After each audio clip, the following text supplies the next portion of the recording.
రజనీకాంత్ గారి మూవీస్‌లో రిలీజ్ కాకముందు హై ఎక్స్‌పెక్టేషన్ ఉన్న మూవీస్‌లో వన్ ఆఫ్ ద మూవీ 'కూలీ'. అంటే ఒక హై ఎక్స్‌పెక్టేషన్ పెట్టుకున్న మూవీ అండి. ఇది ఎందుకు ఇంత హై ఎక్స్‌పెక్టేషన్స్ రావడానికి కారణం అంటే ఈ మూవీ యొక్క క్యాస్ట్ అయ్యుండొచ్చు. ఈ మూవీలో ఉండే పాటలు మెయిన్‌గా 'కూలీ' పవర్ హౌస్ సాంగ్ గాని, 'మోనికా' సాంగ్ గాని, 'డిఐఎస్‌ఓ' డిస్కో సాంగ్ గాని చాలా చాలా బజ్ క్రియేట్ చేసినియి. చాలా మంది లైక్ చేశారు ఈ సాంగ్స్‌ని. ఈ మూవీకి సంబంధించిన 100 డేస్ టు గో అని ఒక చిన్న టీజర్ లాంటిది రిలీజ్ చేశారు. అది కూడా చాలా యూజ్ అయింది. ఈ మూవీ ఒక పెద్ద మూవీ అని అనుకోవడానికి. మూవీ ప్రీ రిలీజ్ ఈవెంట్‌లో కూడా చాలామంది ఈ మూవీలో వర్క్ చేసిన యాక్టర్స్ కూడా ఈ మూవీ చాలా బావుంటది. చాలా చాలా వర్డ్స్‌తో ఈ మూవీ హైప్ పెంచేశారు పూర్తిగా. ఇంకా ఆడియన్స్‌కి ఈ మూవీ అనేది ఎలా రిజిస్టర్ అయిపోయిందంటే ఇది కూడా one of the best film of Lokesh Kanagaraj film అయి ఉంటది. ఒక మంచి ఫిల్మ్‌ని ఎక్స్‌పీరియన్స్ చేయబోతున్నాం మనం లోకేష్ కనగరాజు గారి డైరెక్షన్‌లో. ఒక 'విక్రమ్', ఒక 'ఖైదీ' లాంటి సినిమా లాగా ఇది కూడా ఉంటదేమో అని మనం ఫీల్ అయిపోయాం. ఆడియన్స్ అందరూ ఫీల్ అయ్యారు. ఈ మూవీ ఎలా ఉంది అనే విషయం గురించి మాట్లాడుకుంటే చాలా మందికి చాలా ఒపీనియన్స్ ఉంటాయండి. ఇప్పుడు ఒకళ్ళకి నచ్చుతుంది, ఒకళ్ళకి యావరేజ్ అనిపిస్తుంది, ఒకళ్ళకి సూపర్ హిట్ అనిపిస్తుంది, ఒకళ్ళకి ఫ్లాప్ అనిపిస్తుంది. అది వాళ్ళ పర్సనల్ ఒపీనియన్. మూవీకి దేనికోసం వెళ్తున్నారు అనేది చాలా ఇంపార్టెంట్ అండి ఎప్పుడైనా. మూవీలో అన్ని ఆస్పెక్ట్స్ నచ్చకపోయినా కొన్ని ఆస్పెక్ట్స్ అయితే నన్ను సాటిస్ఫై చేయాలి అని ప్రతి ఆడియన్ అయితే ఫీల్ అవుతారు. అది మీకు ఒక క్యారెక్టర్ అనుకోండి, నాకు రజనీకాంత్ గారు అంటే ఇష్టం, ఆయన యాక్షన్ బాగుండాలి అని మూవీకి వెళ్ళే వాళ్ళు కొంతమంది ఉంటారు. అనిరుద్ బీజిఎం అంటే ఇష్టం, దీనికోసం మూవీకి వెళ్ళే వాళ్ళు ఉంటారు. లోకేష్ కనగరాజు టేకింగ్ డైరెక్షన్ అంటే నాకు చాలా ఇష్టం, దీనికోసం మూవీకి వెళ్ళే వాళ్ళు ఉంటారు. నాగార్జున గారి కోసం మూవీకి వెళ్ళే వాళ్ళు ఉంటారు. ఇలా స్టార్స్ కోసమే కాకుండా ఈ మూవీ ఎల్సీయూకి కనెక్టెడ్ అని కూడా మూవీకి వెళ్ళిన వాళ్ళు ఉన్నారు. మీరు మూవీ నుండి ఏదైతే ఎక్స్పెక్ట్ చేస్తున్నారో అది మీకు వచ్చినా మూవీలో సరైన కథ అనేది లేకపోతే మూవీని మీరు చూడడానికి ఇష్టపడరు. మీరు ఎక్స్పెక్ట్ చేసింది మీకు వచ్చినా మీరు సాటిస్ఫై అవ్వరు. అందుకే ఒక మూవీకి ఆ మూవీ స్టోరీ అనేది చాలా ఇంపార్టెంట్ రోల్ ప్లే చేస్తుంది. ఆ స్టోరీ అనేది ఆ మూవీకి ప్రాణం. Everyone like their own aspects, but story must and should needs to be good to satisfy your aspects. Okay, ఇంకా మూవీలోకి వెళ్దాం. ఈ మూవీ స్టోరీ గురించి చెప్పుకోవాలంటే ఈ మూవీకి మెయిన్గా స్టోరీనే మిస్ఫైర్ అయిందని చెప్పుకోవాలి. ఎస్, మూవీలో చాలా లూప్ హోల్స్ ఉన్నాయి. ఓకే, స్టోరీ బాగాలేదు, okay, that is acceptable for me. స్టోరీలో లూప్ హోల్స్ కూడా ఉన్నాయి, that is acceptable for me, for everyone also అని నేను అనుకుంటున్నాను. కానీ ఈ మూవీలో కొన్ని ఆస్పెక్ట్స్ నాకు చాలా బాగా నచ్చినాయి.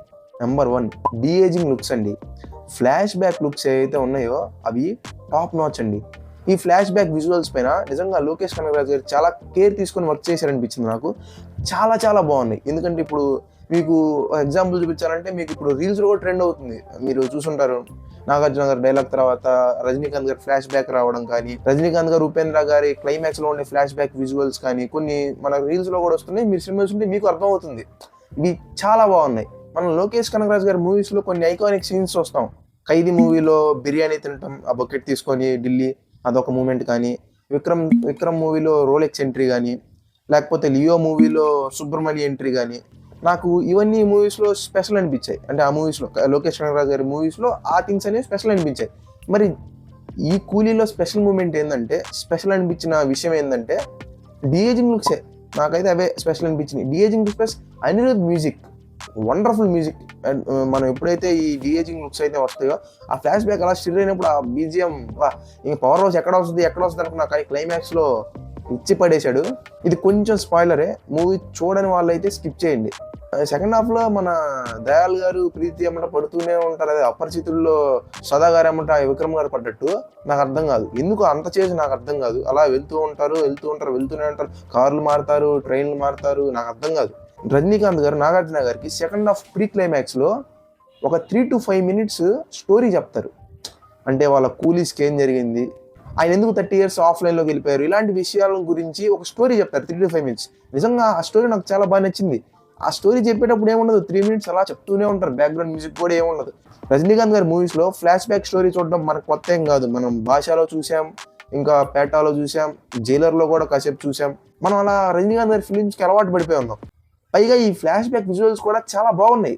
ఏదైతే రజనీకాంత్ గారు చెప్తారు 100 మంది కూలీస్ షిప్లోకి వెళ్తారు, వాళ్ళు చాలా మంది చంపేస్తారు, 20 మంది మిగులుతారు, వాళ్ళు మేము ఉన్నాం అని ఏదైతే ఫ్లాష్ బ్యాక్ చెప్తారు, ఇది నిజంగా జరిగి ఉంటే ఎలా ఉంటుందని మీరు ఊహించుకోండి.